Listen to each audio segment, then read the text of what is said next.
Palabra y vida. Con el padre Manuel Horta desde Sevilla.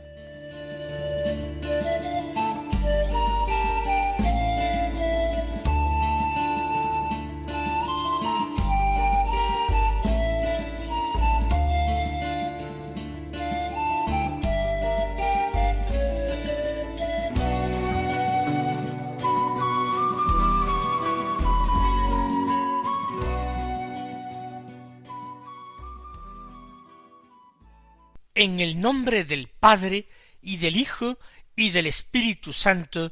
Amén. Alabados sean Jesús y María. Muy buenos días, queridos amigos, oyentes de Radio María y seguidores del programa Palabra y Vida. Hoy es el lunes santo, un lunes que es 14 de abril.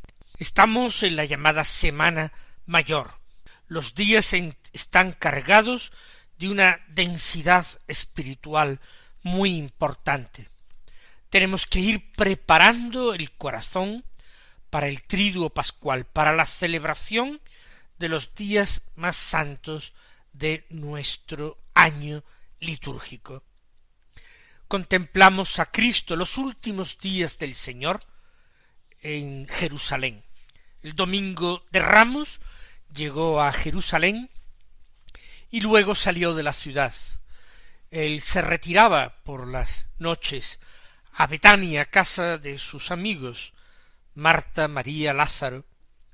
Luego volvía al día siguiente temprano a Jerusalén y en el templo enseñaba. Hoy el Evangelio que se nos proclama es de San Juan, del capítulo 12, los versículos 1 al 11, que dicen así: 6 días antes de la Pascua fue Jesús a Betania, donde vivía Lázaro, a quien había resucitado de entre los muertos. Allí le ofrecieron una cena. Marta servía, y Lázaro era uno de los que estaban con él a la mesa. María tomó 1 libra de perfume de nardo, auténtico y costoso. Le ungió a Jesús los pies y se los enjugó con su cabellera, y la casa se llenó de la fragancia del perfume. Judas Iscariote, uno de sus discípulos, el que lo iba a entregar, dice: ¿por qué no se ha vendido este perfume por 300 denarios para dárselo a los pobres? Esto lo dijo no porque le importasen los pobres, sino porque era un ladrón, y como tenía la bolsa, se llevaba de lo que iban echando. Jesús dijo: déjala, lo tenía guardado para el día de mi sepultura, porque a los pobres los tenéis siempre con vosotros, pero a mí no siempre me tenéis. Una muchedumbre de judíos se enteró de que estaba allí, y fueron no sólo por Jesús, sino también para ver a Lázaro, al que había resucitado de entre los muertos. Los sumos sacerdotes decidieron matar también a Lázaro, porque muchos judíos, por su causa, se les iban y creían en Jesús. 6 días antes de la Pascua, Jesús va a Betania, y Juan recuerda que allí vivía Lázaro, a quien él había resucitado de entre los muertos. Y además tenemos que completar la indicación: aquello había ocurrido hacía muy poco tiempo.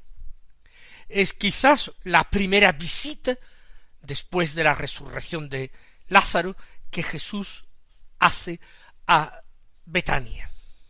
Lázaro se habría convertido en un ardiente testigo de lo que Jesús había hecho por él. Él daba testimonio, hablaba con unos y otros que venían a verle, que le importunaban con preguntas, que querían saber si realmente él había enfermado y había muerto. qué sé yo, la de preguntas que le harían a Lázaro. Y muchos, como dice al final el texto, a causa de este testimonio, se iban a Jesús y creían en Jesús. Al principio era la curiosidad, después se despertaba en sus corazones la fe. En Betania se le ofrece una cena a Jesús. Y dicen que Marta servía, Lázaro era uno de los que estaban a la mesa con él, y María realiza esa bellísima acción que va a constituir el centro de nuestro relato. Es el papel que corresponde a cada uno de los hermanos. Las mujeres no están participando en el banquete, no es una comida estrictamente familiar, sino que hay otros convidados. Las mujeres ocupan un papel más discreto. Marta servía, así le hemos visto en otras ocasiones en el Evangelio, sirviendo a Jesús, ocupándose de todo. Allí está Marta sirviendo. Qué dicha tan grande servir a Jesús y a los apóstoles y a todos los amigos de Jesús. Lázaro está a la mesa. Puede ser que fuera el anfitrión, puede ser que dejara ese puesto de honor, de relevancia a Jesús. Y María, como en otra ocasión, está literalmente a los pies de Jesús. ¿Qué es lo que hace María? Tomó una libra de perfume de nardo auténtico y costoso. Según lo que dice Judas Iscariote más adelante, esa libra de perfume auténtico de nardo debería valer 300 denarios. Imaginemos que un denario era lo que cobraba un trabajador humilde, un jornalero, por un día de trabajo. 300 denarios, casi el sueldo de 10 meses de trabajo de un trabajador. Una cantidad escandalosa de dinero. Pero ella lo había ido preparando. Esta familia de Betania, estos 3 hermanos, parece que se encuentran en una situación acomodada. Y ella toma ese perfume auténtico y costoso y unge a Jesús los pies. Lo normal al huésped era ungirle la cabeza con perfume. Es posible que eso lo hubieran hecho ya, pero ahora ella unge también los pies de Jesús, esos pies que lo habían llevado de un lado a otro, pies que habían llevado a Jesús a Betania en tantas ocasiones. Si la Escritura, y concretamente el profeta Isaías, dice qué hermosos son los pies del mensajero que lleva la buena noticia, que anuncia la paz a Jerusalén. Seguramente María de Betania ha comprendido perfectamente la antigua profecía. Esos son los pies hermosos y santos que han llevado la buena noticia a Jerusalén, a toda Judea, a toda la humanidad. Esos son los pies del mensajero que ha anunciado la paz a Jerusalén. Y por eso de su corazón sale ese gesto, esa efusión, que no es totalmente racional, es un detalle de amor. Ungir los pies de Jesús con el perfume carísimo que se habría utilizado muy poco a poco para ungir la cabeza de muchos comensales, quizás a lo largo de años. Pero además se los seca los pies con su cabellera. Eso es todavía más llamativo y extraño.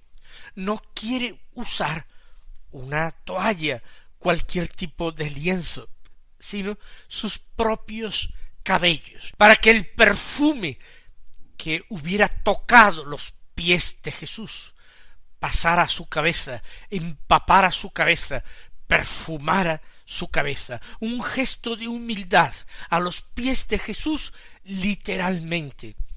Ella no se atrevería, quizás nunca, a tocar otra parte de su cuerpo, pero hasta los pies no hace falta alzarse, levantarse para llegar a los pies de Jesús, basta humillarse, basta postrarse.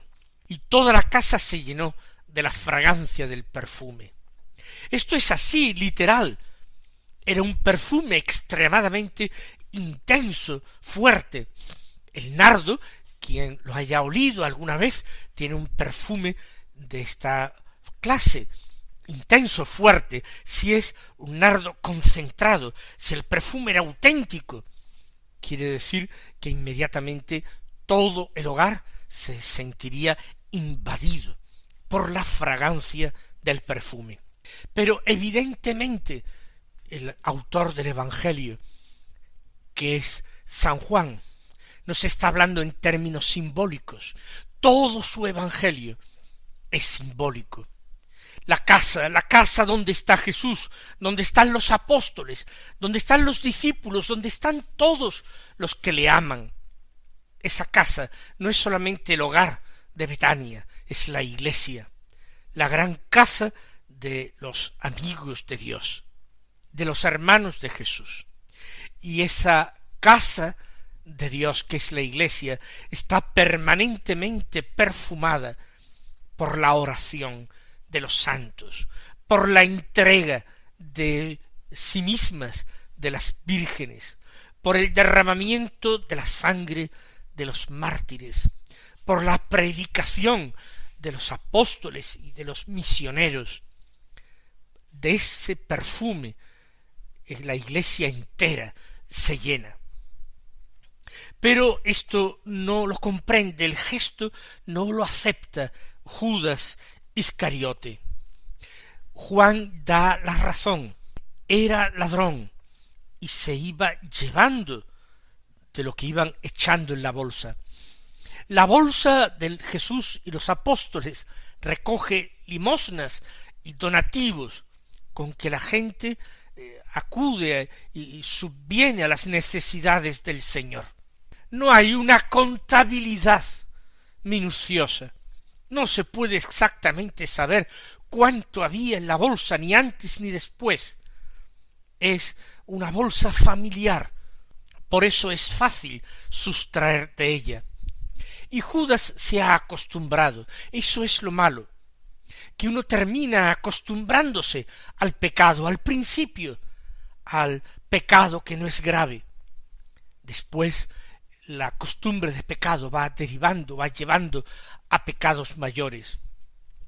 Con frecuencia digo que puede ser subjetivamente más grave un pecado venial, consentido y repetido, que deviene costumbre, que deviene hábito de pecado consentido, más grave que una caída aislada en un pecado mortal. Ciertamente, la gravedad del pecado mortal es objetivamente mayor, sin dudar, sin dudar.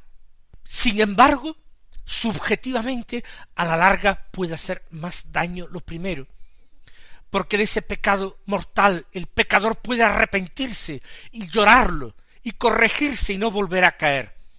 Pero cuando se consiente voluntariamente, conscientemente se consiente en un hábito de pecado venial, entonces uno está aceptando voluntariamente una cadena y puede terminar siendo llevado a la comisión de otros pecados más graves.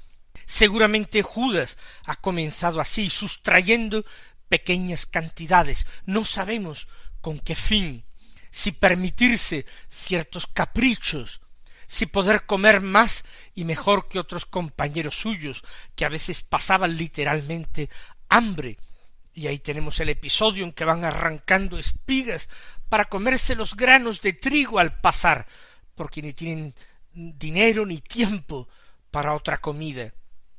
Quizás él ha querido ayudar a personas de su familia o ahorrar para el momento en que él preveía que dejaría de seguir a Jesús y volvería a su tierra y se instalaría. Quizás quiere ahorrar para tener lo suficiente, compensar todo ese tiempo en que él no está ganando dinero. No sabemos, pero lo que era poco a poco seguramente se ha ido convirtiendo en una costumbre y en robos cada vez más grandes. Por tanto, la perspectiva de que aquel dinero se hubiera entregado como limosna era una perspectiva muy apetitosa, que ahora se ha frustrado totalmente, porque aquella mujer, en su opinión de una manera tonta, ha desperdiciado 300 denarios. Sólo él lo dice. Quizás hay otros que lo piensan. Por supuesto, él dice, se le podría dar a los pobres, pero no olvidemos que él era el limosnero de Jesús, él el que llevaba la bolsa, el que compraba lo necesario para el grupo, el que distribuía a los pobres.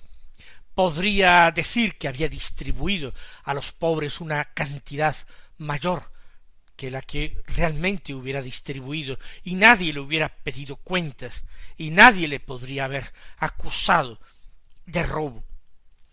Pero amargamente, de una forma despechada, dice, ¿por qué no se ha vendido ese perfume en 300 denarios para dárselo a los pobres?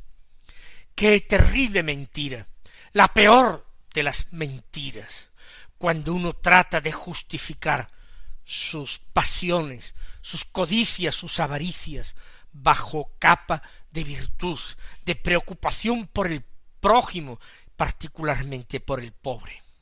San Juan juzga directamente el hecho. Esto lo decía no porque le importasen los pobres, sino porque era un ladrón, y como él llevaba la bolsa, se llevaba de lo que iban echando. Terrible el juicio que da el apóstol, como él no le importaban los pobres. No le importaba, por tanto, aquellos que eran los predilectos de Jesús, a los que se les distribuía la poca limosna que ellos recibían. Sin embargo, Jesús toma la palabra para defender a María de Betania. Déjala, le dice, déjala, porque lo tenía guardado para el día de mi sepultura. A los pobres los tenéis siempre con vosotros, pero a mí no siempre me tenéis. ¿Es que acaso no consideraba Judas que Jesús era digno de ese homenaje? ¿Acaso no pensaba que era un dinero bien empleado el que se usaba para venerar a Jesús, para perfumarle? Tenía tan en poco la persona del Maestro como para quejarse de ese dinero que se gastaba en él.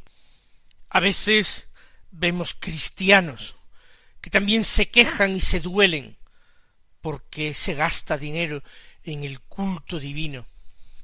Piensan que todo se debería dar a los pobres, pero ellos mismos no son capaces de dar de lo suyo a los pobres. Pretenden que sean otros los que den, la Iglesia quien se desprenda de aquello que usa para el culto de su Señor. Precisamente aquellos que más irritadamente alegan contra el esplendor del culto divino y la magnificencia de los objetos empleados en él son a veces las personas que tienen el corazón menos limpio, que tienen menos entrañas de misericordia y por el contrario están más dominados por la codicia y la falta de amor.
todavía continúa el texto con el relato de este acontecimiento. Hace una reflexión el evangelista.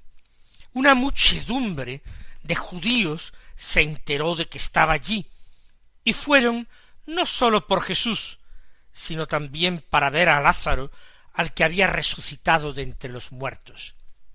Hay muchos judíos en Jerusalén que han ido a celebrar la Pascua. Betania está muy cerca de Jerusalén, se puede ir caminando con facilidad.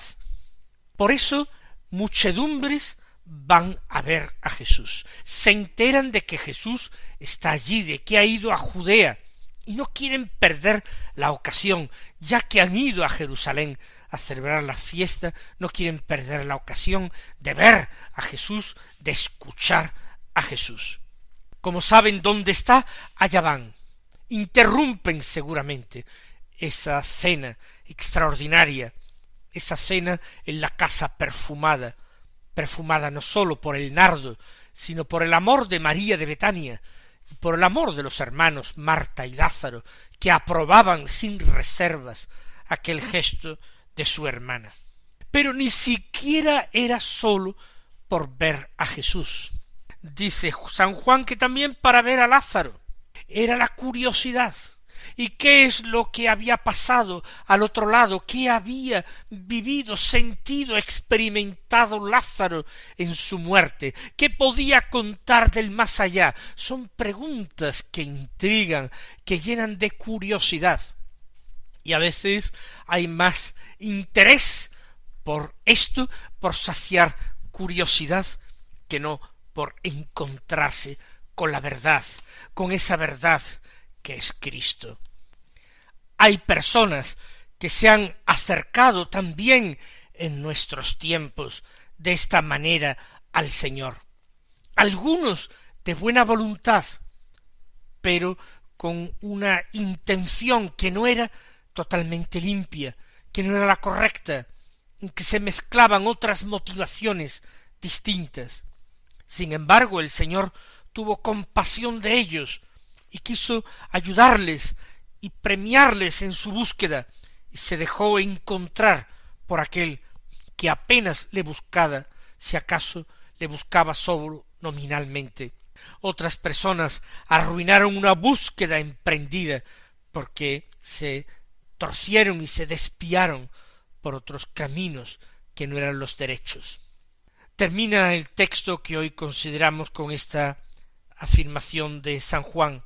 Los sumos sacerdotes decidieron entonces matar también a Lázaro, porque muchos judíos por su causa se les iban y creían en Jesús. Es el peligro que siempre existe para los amigos de Jesús. Ser amigos de Jesús entonces y hoy puede resultar peligroso, porque el testimonio de los amigos de Jesús es decisivo para que los hombres crean en él. El Señor os colme de bendiciones y hasta mañana si Dios quiere.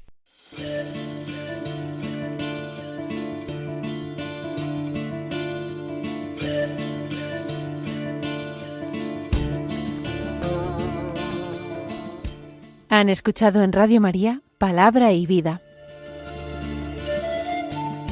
un programa que dirige el Padre Manuel Horta.